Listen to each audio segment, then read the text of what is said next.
Thank you all for coming. To say it again, I'm really delighted to be here with all of you. I would suppose that all of us are familiar with the basic life story of the Buddha, which is really the most famous story in Buddhism, isn't it? But I wonder, it's only in the last couple years or so that I've realized it's actually a kind of a koan.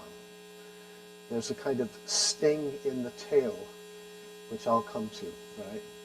But the first thing to say is that actually scholars believe we can't really know how much of this story actually happened. You know, we don't have any independent, non-Buddhist attestation to the story of the Buddha. So it's just part of a myth that has accreted over time.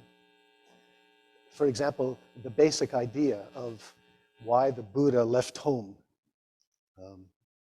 Presumably, according to the story, he had a very protected youth because he was really shocked when, for the first time, he saw an old man, and then an ill man, and then finally a dead man, a corpse. And then on his way back, the fourth heavenly messenger, he saw a renunciate, which gave him the idea of leaving home on his own spiritual quest. And we have no idea whether any of that actually happened in that form or a different form. And yet it doesn't matter, does it? I'm reminded of a Jewish rabbi who said, all of my stories are true. Some of them happened, and some of them didn't, but they're all true.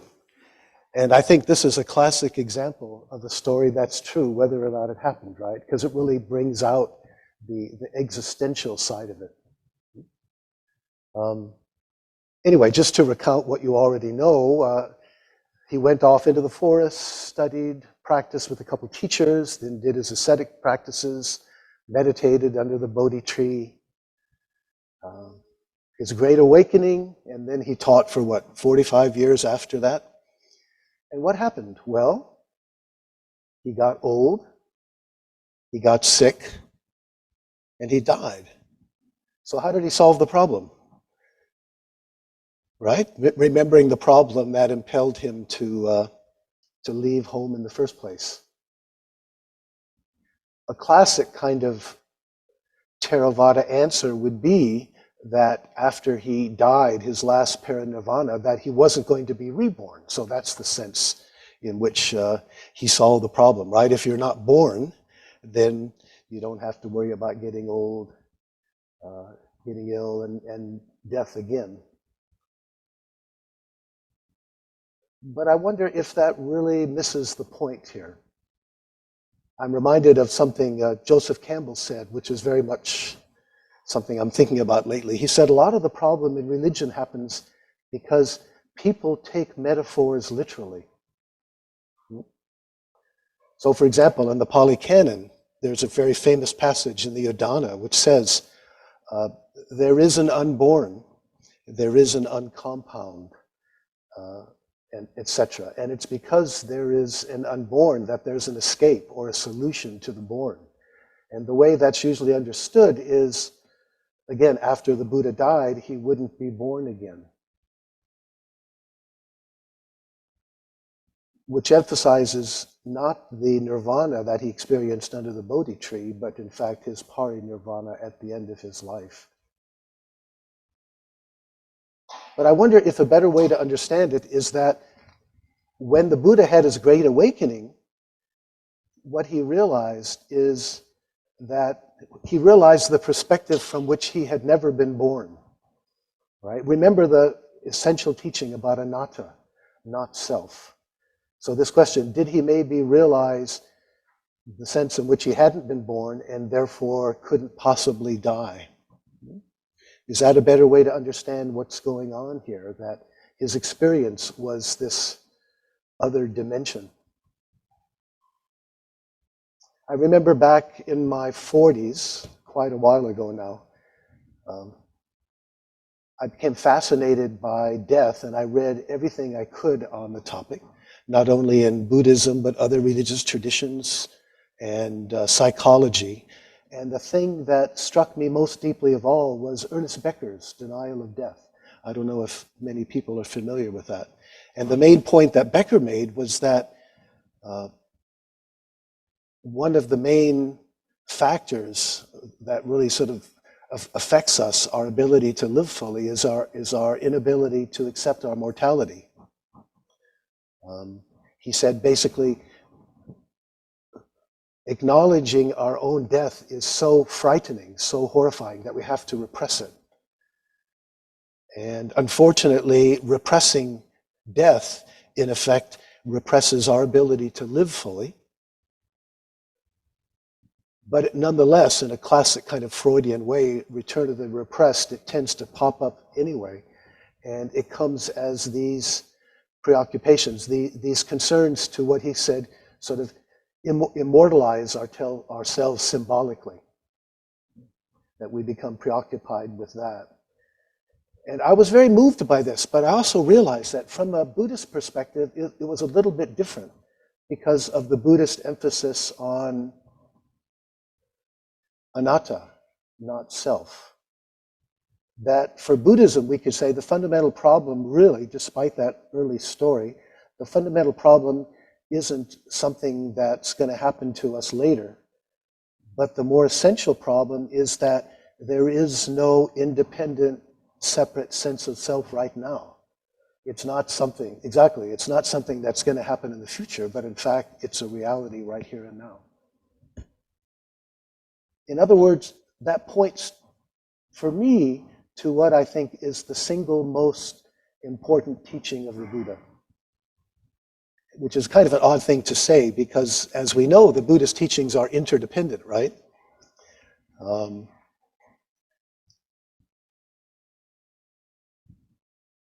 And if Buddhism is all about waking up, then say like in the Zen tradition, the most important teaching would be the one that sort of helps us, gives us some insight. And that may change throughout my life, and that may be different for you and me. But nonetheless, the teaching that I think really stands out most of all, that I think is the greatest sort of contribution, is the connection that the Buddhist tradition makes between dukkha, suffering in the broad sense, and anatta, the delusion, the denial of a separate self, and implicitly critiquing the delusion of a separate self. I'm sure all of us are here familiar with the teaching about dukkha, right? Usually translated as suffering, but that really doesn't work unless we understand it in the broadest possible way to include dissatisfaction, frustration, anxiety, and maybe my favorite, dis-ease. And so making the connection between dukkha and anatta then would be to say that at the core of our dukkha, of our fundamental dissatisfaction, is the delusion of a separate self. Which, to say it yet again, it's not about a problem that's going to occur to us sometime in the future, but in fact it's something that pesters us right here and now. But how does it do that? Why is that such a problem? In contemporary language, we could say that, contemporary psychological language, we could say that the sense of a self, and again, when we talk about a self, it has built into that the idea of a non-self, right? So the Buddhist critique of the self is basically a critique of the duality, of the sense of a self inside that's separate from the rest of the world outside. And in contemporary language, we can say that the sense of a separate self is a construct, right? It's a psychological and social construct. It's not something that infants are born with. It's something that we internalize as we grow up. Maybe our parents give us a name and, they look into our eyes and they say the name. We learn to identify with that name, that word. And we also learn to see ourselves as they see us. So in that way, the sense of self is something sort of historically passed down by other people who have a similar internalized sense of self. Have you heard about the wolf boy of Aveyron in France? Boy basically raised by wolves, presumably his parents died, and unfortunately he was found too late, in the sense that by the time people tried to sort of reintroduce him to society, to acculturate him, he seemed to have missed some important sort of psychological stages, and he never was able to internalize that sense of self that all the rest of us take for granted. He was never able to function in society, unfortunately. Which makes the point that a sense of self is necessary, right? It's necessary in order to function. But the Buddhist point is that nonetheless, there's a problem built in here. And I think we can see what it is. If the sense of self is a construct, if it's, that is to say, it's composed of mostly habitual ways of thinking and feeling and acting and reacting, remembering, planning, intending, if it's a construct composed of how these habitual thought patterns and action patterns work together, there's no pure consciousness, there's no essence behind it. We could say the sense of self is a function, or it's a cluster of functions, again, the way that they work together. Which means that the sense of self has no inherent self-existence. There's the sense of self, but there's no real self there that has any reality of its own. Which means the sense of self is inherently insecure. Inherently uncomfortable at some level. It's not only insecure, but it can never become secured because there's nothing there that could be secured, if that makes sense. So there's a fundamental sense of insecurity that goes along with the sense of self, which for me, that's the way I understand the dukkha, right? What Buddhism is getting at when it talks about anatta, that this sense of self is fundamentally dukkha, that there's a dukkha at its core.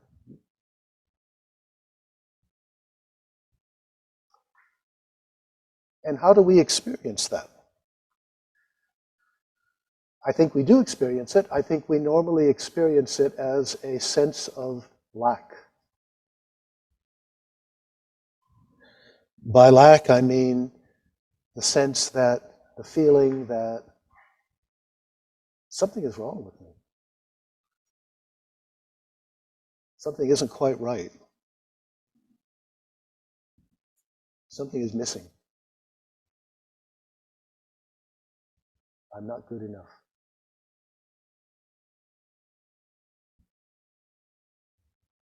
Anybody here ever experienced that before?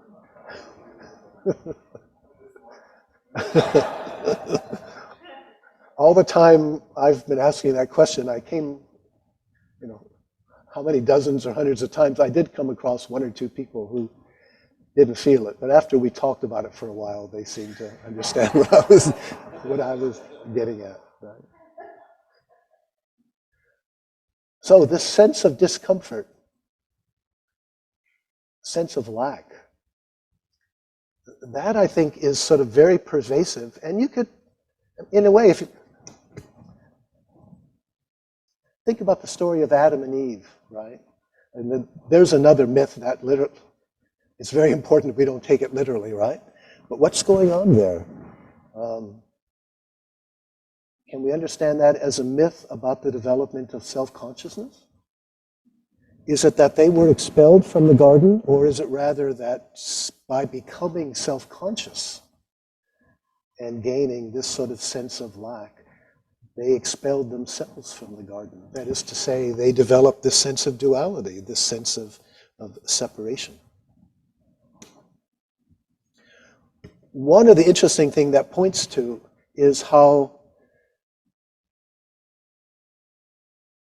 it seems to me sense of lack may give us a lot of insight into the origin of religion, how religions. For example, in a lot of Christianity, I think the word for sense of lack is sin, right? Not only the sins that we ourselves may make or do, but also the original sin that Catholicism talks about, right? The original sin, where does that come from? We inherit that as human beings. Is that really at the core? Again, demythologizing this idea. And of course, the way it would work for many religions, including most types of Christianity, is that although we have sin, the church gives us a way to understand the sin, i.e. sense of lack, and gives us a way to cope with it, right? I mean, in the Catholic Church, I was raised Catholic, you can go confess your sins and receive absolution, and then you go receive the Holy Communion. In other words, it's a collectively understood way that you can address it. And then there's also the reassurance that if you don't die with a mortal sin unabsolved, then you can go to heaven.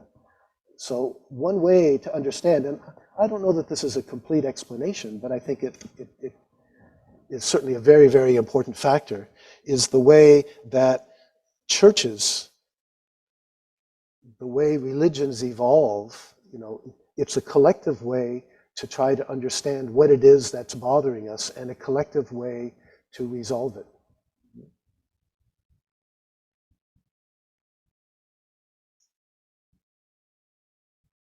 But what about now, in a more secular world, and also, interestingly, a much more individualized world, right? I mean, arguably, the United States in particular is the most strongest sense of separate self, strongest sense of individuality. Does that also, therefore, imply maybe a much stronger sense of lack?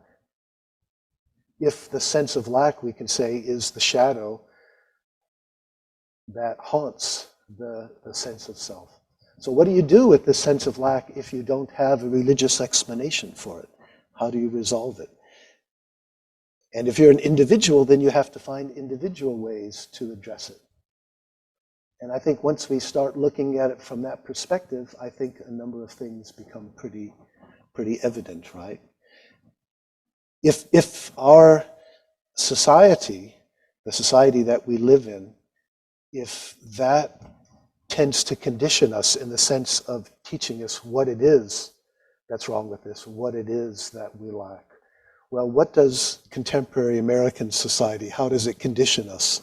How does it understand our sense of lack, and how does it give us ways, projects to deal with it? Does that question make sense? I mean, I think one of them immediately leaps out, right?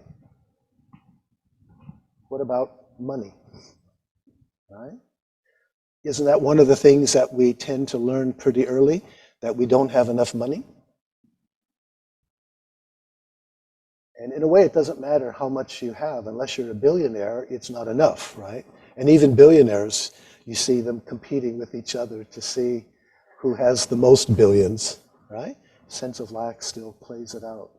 We could understand then preoccupation with money and the kind of consumer toys, sorry, I shouldn't call them toys, but consumer goods, consumerism, we can understand those as one of the main, if not the main, lack project, right? And that's the term I want to use, lack project. Ways in which we try to address and resolve our sense of lack, right? So we're conditioned by society in general to think, if only I had enough of this. Notice it's outside ourselves. There's something out here. If only I had enough of this, then that bottomless pit at the core of my being would somehow be filled up and this sense of lack would disappear. So I call it lack project. You could also call it reality project, because the basic point here is that we don't feel real enough.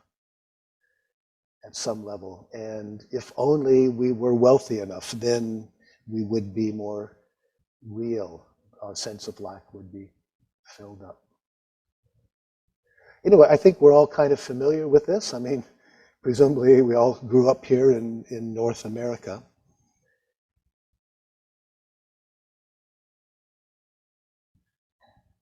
The fundamental irony with all the lack projects is that because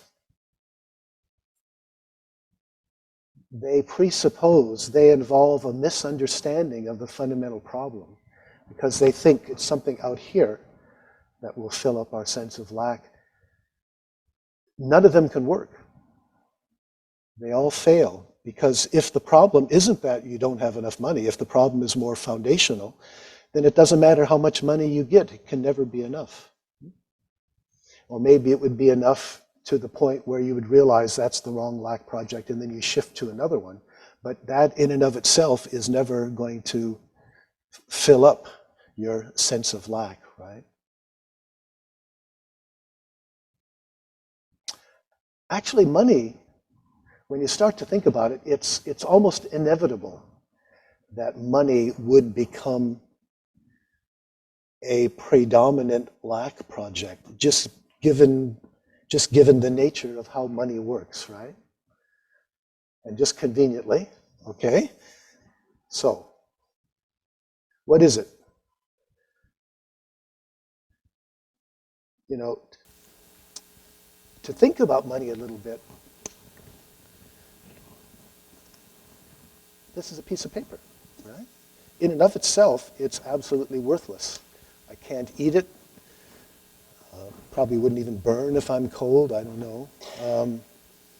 Can't ride in it, etc., etc. In and of itself, it's worthless, and yet it's the most valuable thing of all because we have created this socially and legally agreed fact that this is, as it were, pure value, right?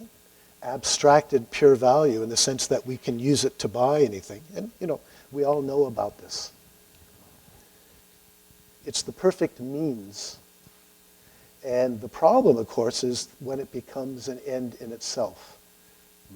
It's so, and I think that's the way to understand the problem of a lack project, is that money is a great means, but if the means and the ends gets reversed, if accumulating pure value in and of itself is the way that we think we're going to solve our problem, then it's not going to work.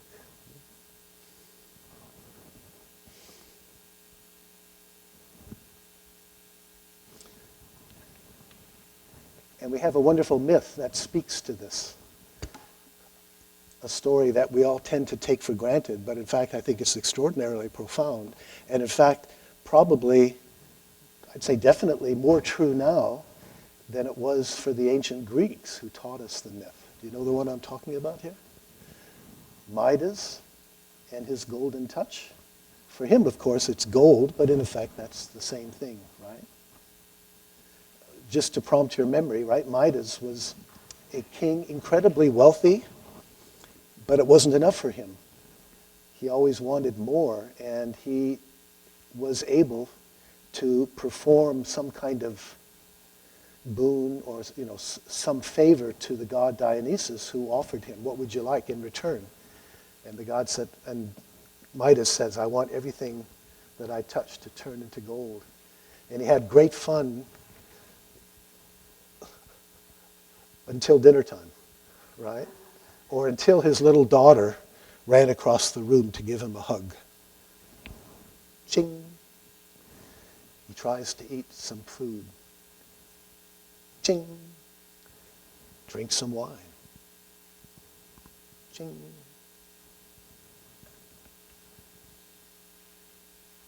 What a profound myth.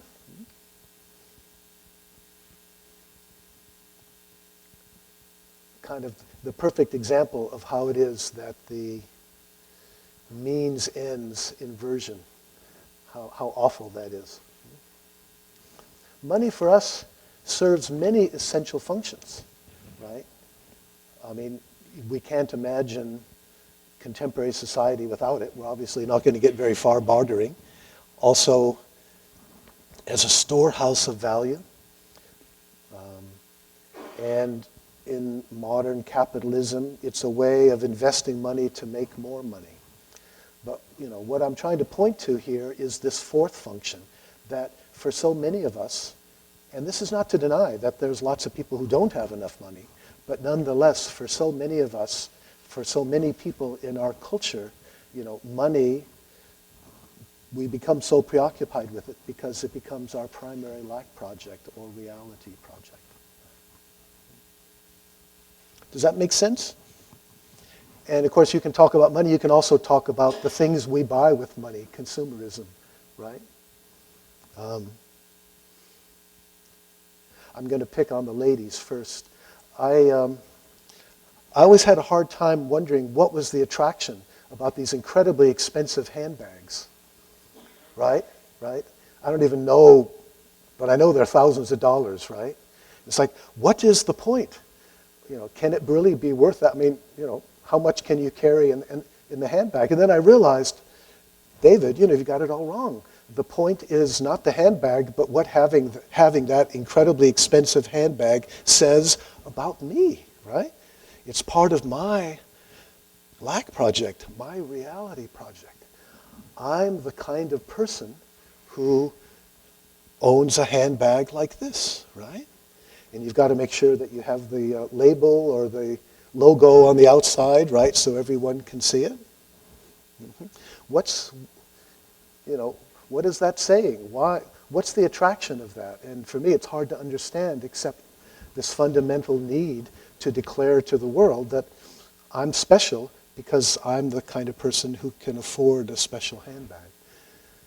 Of course, it doesn't usually work quite like that way for men, but we have our equivalents, our sports cars or whatever. I mean, I think we have a great variety of consumer goods that we can use to kind of show off.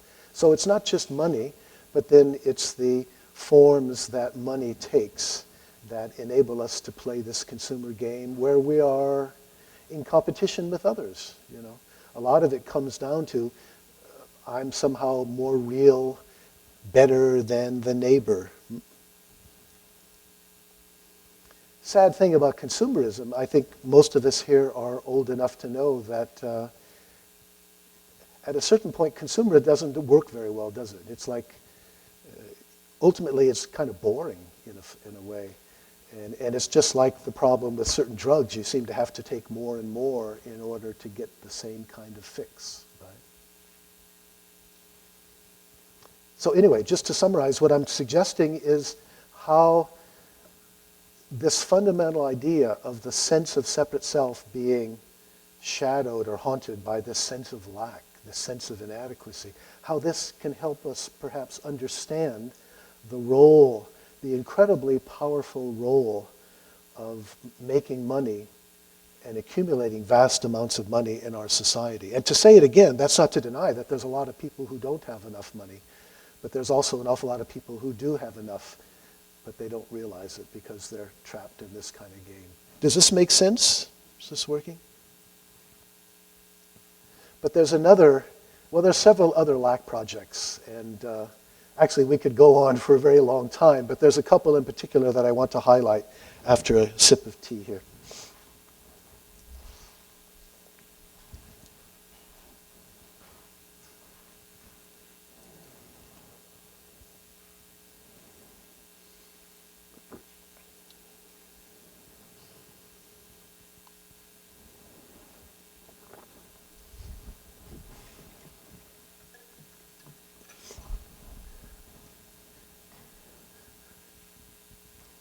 Another one that I think is really very predominant now, and again, it's more possible now than it was in the past.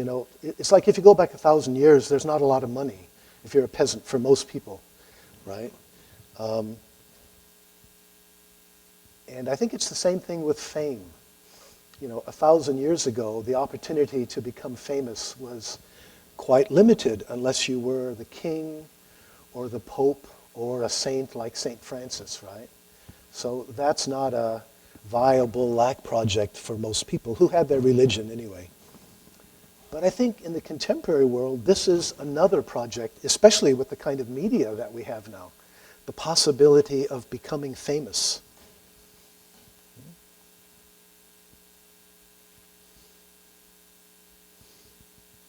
Somebody told me about a survey of young people, and what half of them, when they were asked what they really wanted to do or be, something like half of them said they wanted to be influencers, right, on the internet, right?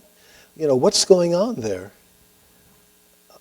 Today, we spend so much of our time looking at screens, right? When I grew up, it was basically, as it was for many of you, it was television, and once in a while the cinema, right? And now, so much more of my time is spent looking at one screen or another. And what do those screens show us? What we notice is that the same people, the same images tend to keep popping up, right? The A-list Hollywood celebrities, the famous politicians, the famous internet influencers, and so forth. They keep popping up. Television, magazines, etc. So many different ways. And because they keep appearing, that gives them a kind of reality, right? It seems to make them more real, as opposed to us who are relatively anonymous, right? Nobody knows us. Right? So we tend to think, I mean, one solution, one lack project or reality project is these people are real. They're real because everyone knows them. If I can become like them, if I can become famous like them, then won't that make me feel more real? Will that fill up my sense of lack? It's this, again, it's this duality. If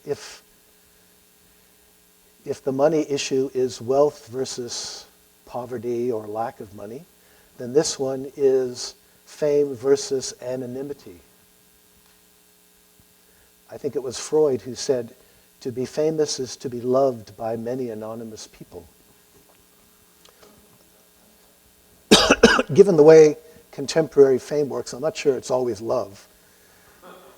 But nonetheless, to be known, to be acknowledged, right? To be perceived by many people. And it's also quite striking, if you think about it,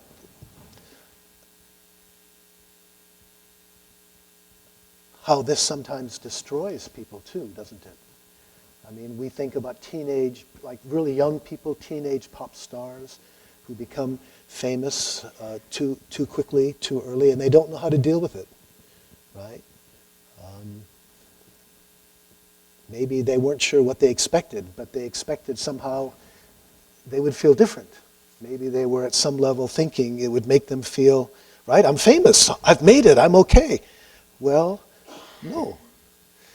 You've still got that sense of lack. Again, the sense of the lack project of fame, again, it doesn't matter how famous you become, because that's just a symptom of the fundamental problem. It's not going to be able to fill up the sense of lack at the core. It's not going to resolve that sense of inadequacy. So, you know, especially with young people whose sort of character structure is still a bit fluid, it can really be destructive. But not only for them, right? I mean, it can also be that way. What? The imposter syndrome? Is that maybe one example of this? You know, people who sort of make it, but then they feel like they're imposters. Why? Because maybe, you know, you can see their sense of lack isn't resolved. It's still coming out. They feel like they're playing a game or something, that they don't really deserve it. Again, sense of lack, sense of inadequacy. Does this help us understand why that becomes such a problem for so many people?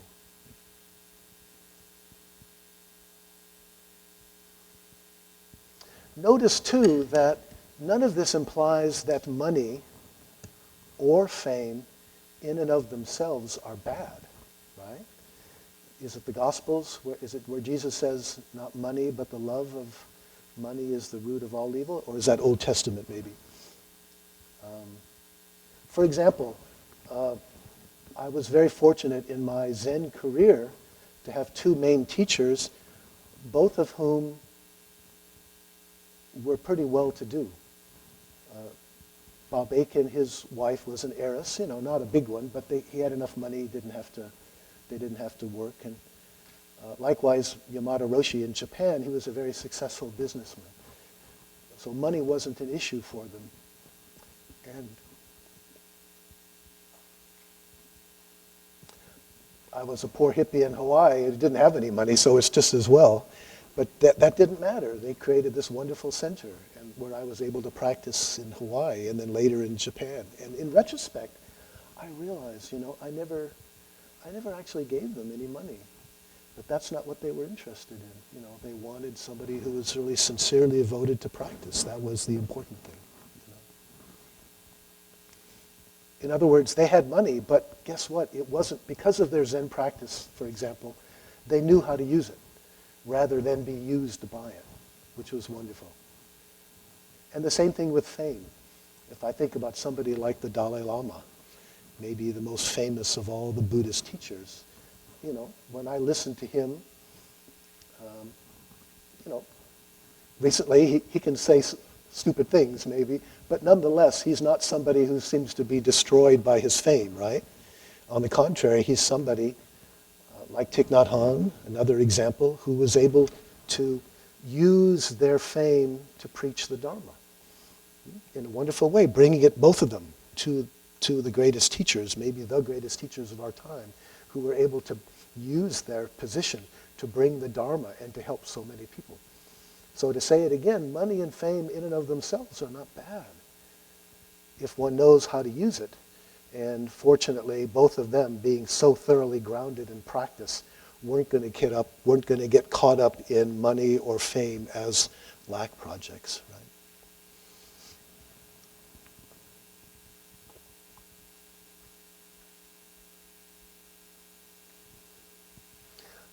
I realized that I passed over a little too quickly a couple more implications of this sense of lack. Sort of more basically, what's the attraction of something like alcohol and other recreational drugs? Why are they so attractive? Dr. Samuel Johnson, the 18th century English writer, he was once at a party where the hostess came up to him in some disgust because the men, they were getting a little crazy. They were getting drunk, really drunk and doing stupid things. And she said to him, "I wonder what pleasure men can take in behaving like beasts." And he said, "It gets rid of the pain of being a man." Or, I guess we could say now, it gets rid of the pain of being human. For a while anyway, right? And thinking about it, like maybe, not that I normally do this, but supposing I'm sitting at a bar, right? And having a drink, and there's a pretty girl next to me. Well, guess what happens, what's the effect of the alcohol? Well, I kind of relax. I can chat her up without self-consciousness. It's sort of, that sense of lack for a little while is tampered down, isn't it? Is that the attraction of alcohol and some of the other drugs?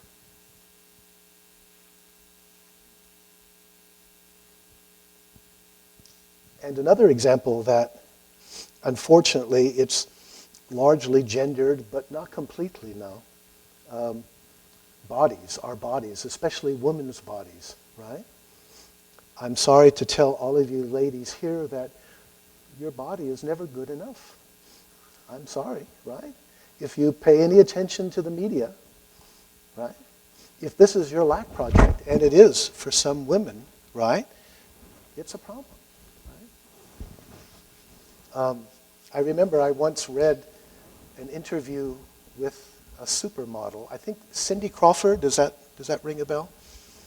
And it was fascinating because she spent a lot of time complaining that she had a little bit of cellulite right here. And it really bothered the hell out of her. And it just reminded me, it's never going to be good enough, right? If that's your lack project, and it is for some people. And I don't mean to pick on the ladies, the women, because, of course, now men, too, were more and more, still not as much, but the whole idea of metrosexual and a six-pack and all that kind of stuff, that's becoming more common now, too. But again, the body as one's lack project, which is not, again, to devalue or dismiss the importance of being healthy and so forth. But if it becomes your lack project, it's going to become problematical.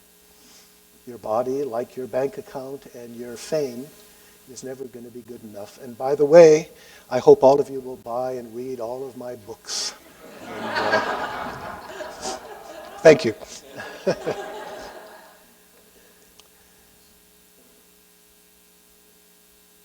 I mean, there are so many other types of lack projects that one can think about. Power.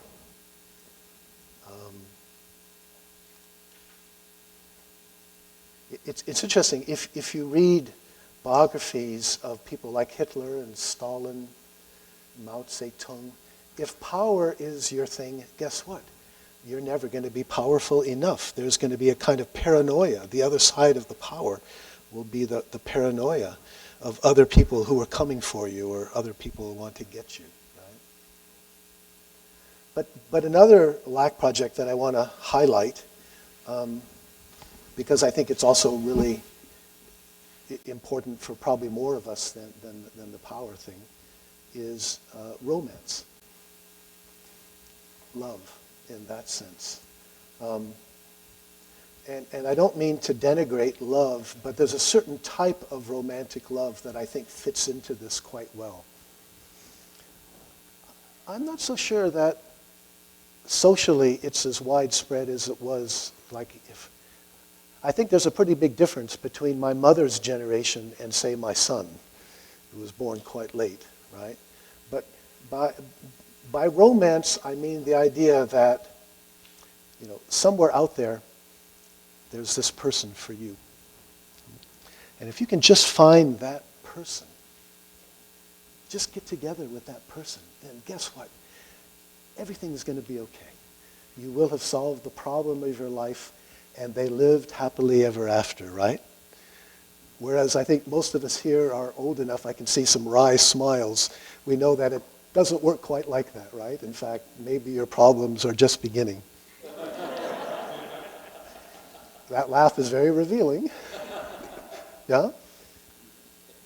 There's an interesting thing about romance. If you look historically, we tend to take for granted. In fact, a lot of the modern form of romance is historically conditioned. It goes back to this myth of Tristan and Isolde, and more recently, the story about the one we're more likely to be familiar with, the story of Romeo and Juliet, right? But think about that story for a minute. Suppose Juliet had gone to her father and said, "Look, I know he's from the other side, but I just love this guy so much and I just don't think I can live without him." And her father said, "I don't like this, but if you really love him, then it's okay," right? It's like, we'll try to make it work, right? Now, so what happens to the great Shakespeare play of Romeo and Juliet, right? It doesn't work. Because the whole idea of romantic love feeds on the problems that keep the couple getting together. Any story, any romance story, it's not focused on the end. The whole interesting part of the story is all the problems that you have to go through in order for them to get together. And then the story ends, right? Why does the story end? Guess maybe they don't live happily ever after, right? It's like then housekeeping emotions take over, right? Whose turn to change the baby? Or, whose turn to wash the dishes, that kind of thing.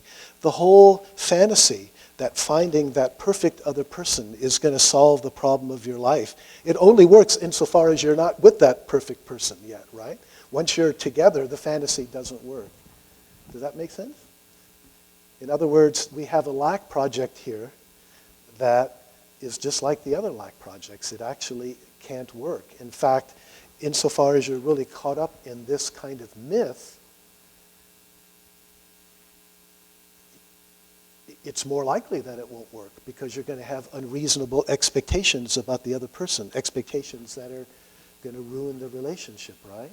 And of course, what happens for most of us is one way and another, and sometimes it takes a couple of relationships, but we learn that, and we sort of temper our expectations and accept the other person is imperfect just like we are and learn to accommodate that. But can you see this functioning as another kind of lack project? Can we see, when we look, not first of all at our own lives, think about our own lives and how they've played out, but then also looking in society as a whole, looking at what motivates people, why they do what they do, and can we see how, to a fair extent, what's going on in society is people motivated by these lack projects that they don't completely understand. Again, it's largely unconscious. We don't know why we're so addicted or so caught up in this. Yeah?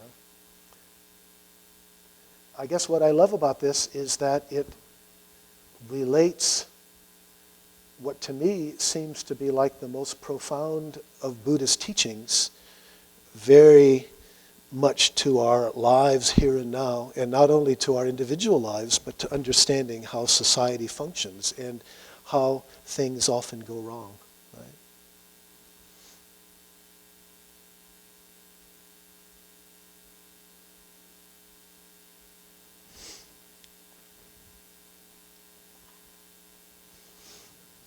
There's so many other implications here that it would be fun to explore. But let me just say a little bit about time.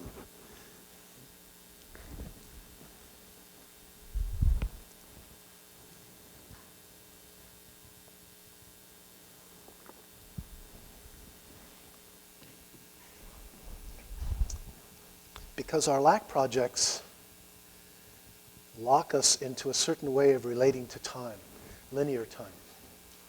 Remember, because of our sense of lack, which is festering right here and now, we become caught up in the ways that we hope to become in the future, when I'll be wealthy enough, or famous enough, or powerful enough, or sexy enough, or whatever, right?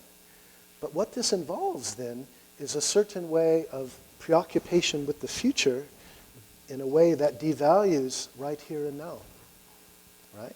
Right here and now, I feel this sense of lack, this sense of inadequacy. I'm not good enough. But when I have all the money or fame that I need in the future, and mind, please buy those books, right? Then I'll be okay. So this tends to lock us in to a certain way of always living in the future and never being able to sort of fully be right here and now, because that's when this sense of lack is festering. Does that make any sense? I think this can help ground us in this sense of connecting our dissatisfaction with the way that we become, the way we objectify time and understand it in a kind of a linear fashion. Actually, this works on both levels, as I'll be talking about later on. On the individual level of my life will be better in the future when I've got X, but also collectively in terms of a certain progress preoccupation that I think our society has often become caught up in. Collectively too, our civilization, the United States, whatever, we may not be very good, there's still serious problems now, but in the future we're going to solve them and then things will be okay. Progress. Anyway, we'll come back to that later on. Anyway, to sum up this section, I would like to read a passage from the American writer David Foster Wallace. I see a lot of nods. Many of you are familiar with him.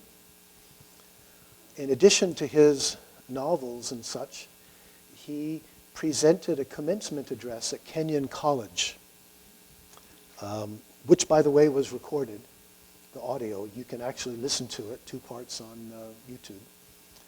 But he presented this marvelous, and I just can't imagine what it was like to be in the audience to hear this. But basically, he said what I've just tried to say, because he's a writer. I mean, he's a wonderful writer. He just said it so much better. And so I'd like to kind of try to bring it all together, summarize by reading a couple paragraphs from his talk. In the day-to-day trenches of adult life, there is actually no such thing as atheism. There's no such thing as not worshiping.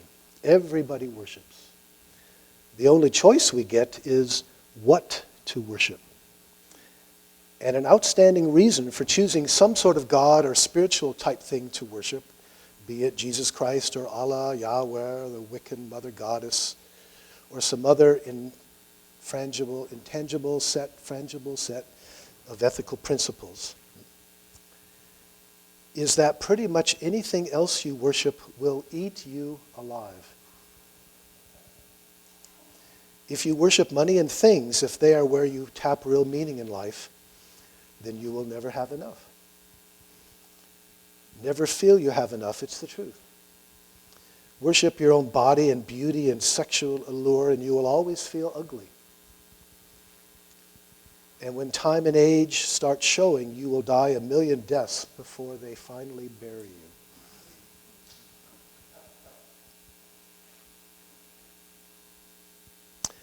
On one level, we all know this stuff already. It's codified as myths, proverbs, cliches, epigrams, parables, the skeleton of every great story. The trick is keeping this truth up front in daily consciousness. Worship power. You will feel weak and afraid, and you will need ever more power over others to keep that fear at bay. Worship your intellect, being seen as smart. You will end up feeling stupid, a fraud, always on the verge of being found out. And as an academic, I know that one very well, right? Because once you start to play that game, there's always somebody smarter, always somebody who knows more, and insofar as the ego gets caught up in that, always on the verge of being found out and so on.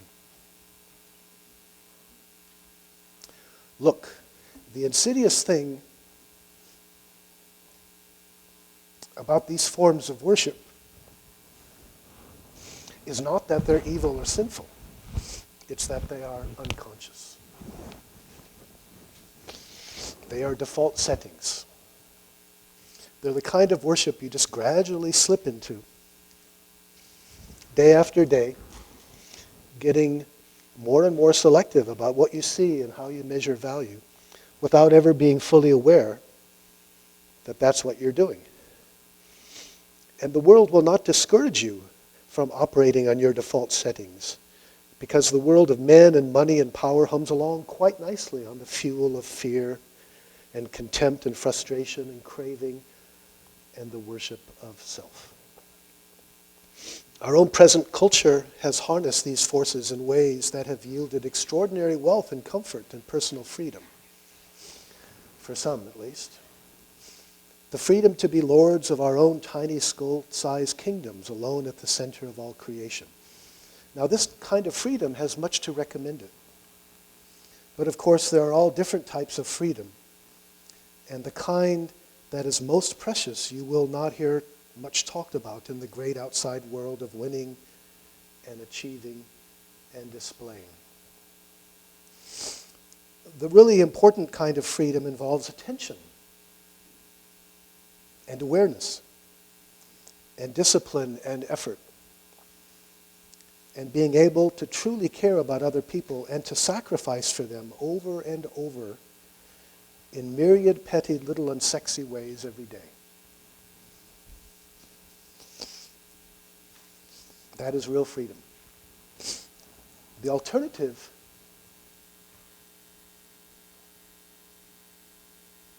is unconsciousness, the default setting, the rat race.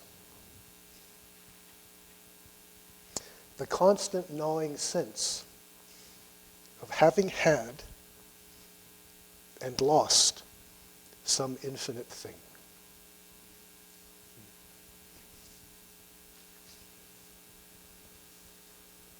Well, I think he sums it up pretty well, right? David Foster Wallace. And again, I can't recommend too highly, or highly enough, the YouTube audio of the commencement address. This is from toward the end of it.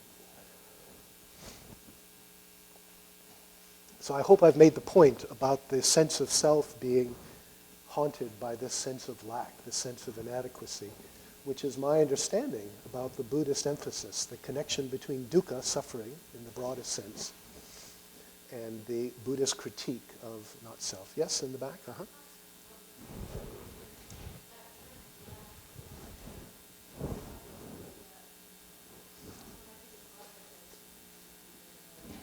Yeah, so when I say lack project, I mean we create a project. We have a plan in order to resolve our sense of lack. So maybe making lots of money is my lack project. It's how I'm going to structure how I live in order to get enough money. So money making is a lack project. Becoming famous, an influencer, would be a lack project. Having the perfect body, finding the perfect partner. Please. Yes. What happens if we begin with enough rather than not enough? Where does that go? Well, can I change that question a little bit and say, how do we realize that we have enough? Because this is where I think we can connect with Buddhism. Exactly. Right? Yeah. So I've talked about the problem. I haven't said anything about the solution. And I think that's what brings us to part 2 and brings us to Buddhism, right? I think the Buddhist path is also a lack project, but it's a lack project that can work.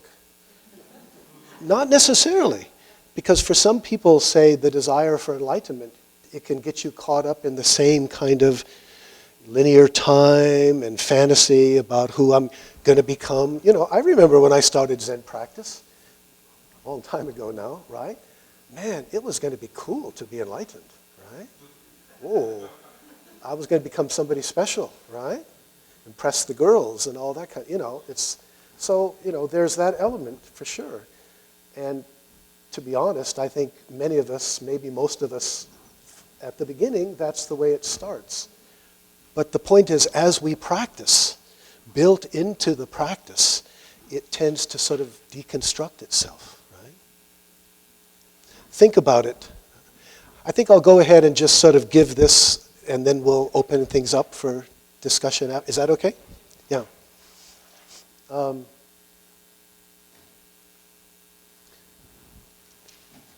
I started out by saying that, from a Buddhist perspective, or should I check on the time? Do we need a break? How are we doing? I don't have any sense of, what do you think? Would it be a good time to have a 10-minute break? Shall we do that? And then part 2, solution. Is that okay? Judy? Great. So let's continue then. Thank you.